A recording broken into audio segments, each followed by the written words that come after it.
Hello everyone. Our topic today is the medieval university. This is a really fun topic, so I hope you enjoy it. To remind you first about monastic education, you might remember that during the reign of Charlemagne, many monasteries put together schools, both for the young boys who were going to become monks and sometimes young girls who were going to become nuns, and for future ministers to Charlemagne's court. This is a picture of an abbot from the 12th century, Peter of Cluny. You can see how important he is by how tall he is in the picture. And 3 monks that he is tutoring. I want you to notice, first of all, that they seem to be reading from a book, which is important, and also that each of the monks has the top of his head shaved. That's called a tonsure, and it's one of the signs by which, in the medieval period, you would have been able to tell who was a clergy person and who was not. Now have a look here at this map.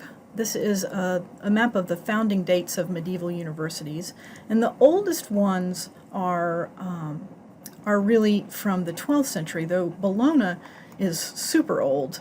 Their foundation date is 1088. Oxford at 1190. Let's see, Modena in 1175, Paris in 1160. You can see that there were many more in the 13th century and then many more in the 14th. What happened to make this system grow so quickly over the span of about 2 centuries?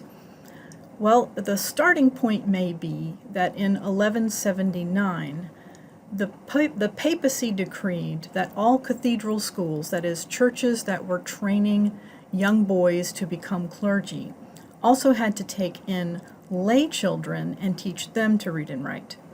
So cathedral schools, not necessarily monastic schools, they're still training monks, but cathedral schools are training the laity to read and write. Now, obviously there are universities that are founded before this date, but the rocket-like growth of university foundations really dates after 1179. When we start thinking about colleges, and the word college in Latin is collegium, which means just a group of people gathered together.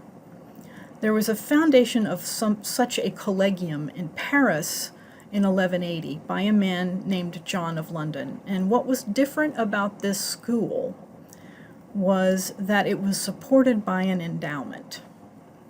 Now, I think I'm going to leave our discussion of what an endowment is for class, because that's a pretty powerful factor in Juniata's continuing to stay open, just as it is for that long ago college in 1180. But the idea was that he would put in an endowment, and 12 young men would be taught theology for free. And then when they were done, they would be consecrated as priests, and then they would pray for John of London. That was his theory about why to found this collegium. So a collection of collegia, a collection of colleges, is called a university, universitas, which means everywhere. Right? So the schools everywhere are covered by the universitas. In the 12th century, as we've said, there are many more foundations of universities, and gradually they evolve different specialties. So if you want to go study theology, the best schools in theology are Oxford and Paris. If you want to study medicine, you go to Salerno, which is a very important medical school. If you want to study law, particularly canon law, that is the law of the church, you go to Bologna. Eventually, these universities begin to build buildings for themselves, and we get the impressive architecture that you see when you tour a medieval university, or what's left of one today. This is the Bodleian Library at Oxford, very, very famous building, containing some of the world's great treasures in manuscripts.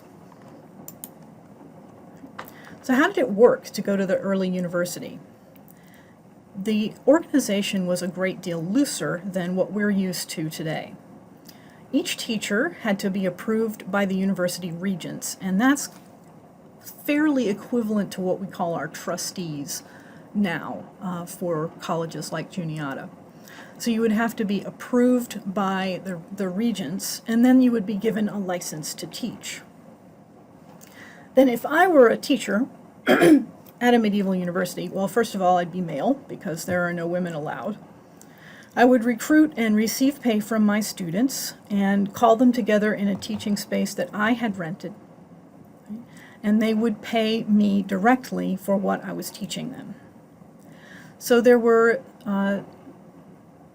requirements for what kinds of courses you were supposed to have taken, and that was how you fulfilled your requirements for eventually a degree.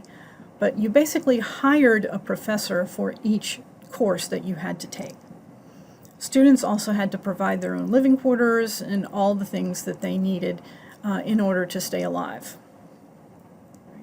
It's organized a little bit like a guild. In order to be a student at the university, you have to be a member of the guild of students, so to speak. It's not actually called a guild. So what's it like to learn at a university? Well, young boys, as you might remember from the period of Charlemagne, are taught using the trivium and the quadrivium. The trivium being grammar, logic, and rhetoric, the quadrivium, astronomy, music, arithmetic, and geometry. What you would do is you would go to a class on, say, a book of grammar. You would listen to the professor's lectures on the subject. You would memorize the things that you were supposed to memorize, and you would be prepared eventually to take an exam on that book.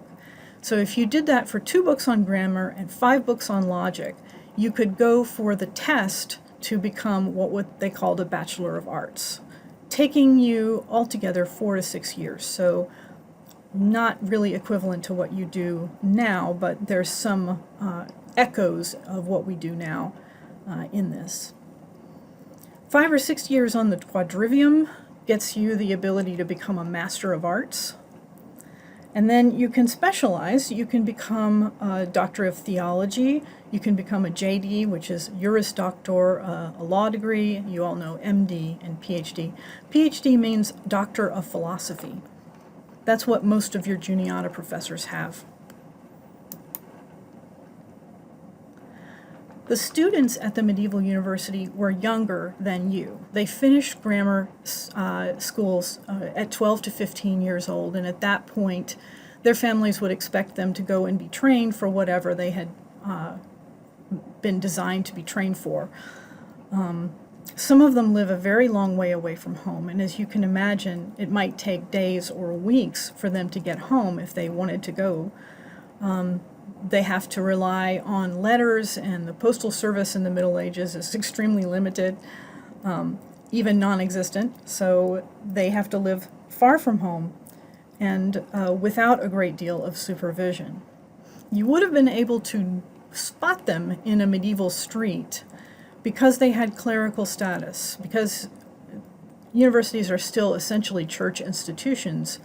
All of the students would wear the robes and the tonsure, just like the monks in the picture that we looked at a few minutes ago. And if they did anything wrong, like if they stole or if they had a riot or if they broke something or something like that, they were judged by a church court rather than by a royal court.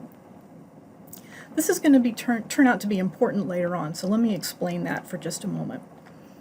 There were actually 2 active types of court in the Middle Ages. One was the church court, which handled matters that were peculiar to the church. That is, for example, if you wanted to know whether your marriage was valid or not. That was a question for a church court, not a royal court. On the other hand, if you broke the peace or hurt somebody or stole something, in general, a regular person would be judged by a royal court. Royal courts had jurisdiction over crimes and things like that. But if you were a member of the clergy, all of your behavior was judged by a church court. So you could break things or commit a crime, make a theft, and you would be tried in a church court.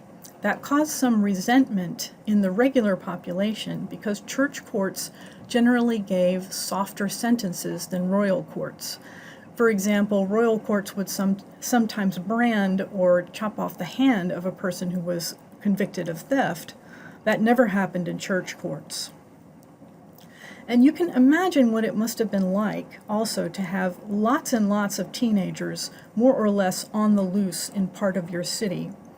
That's where we get the phrase town and gown. Town is self-explanatory, but gown refers to the robes that the students wear.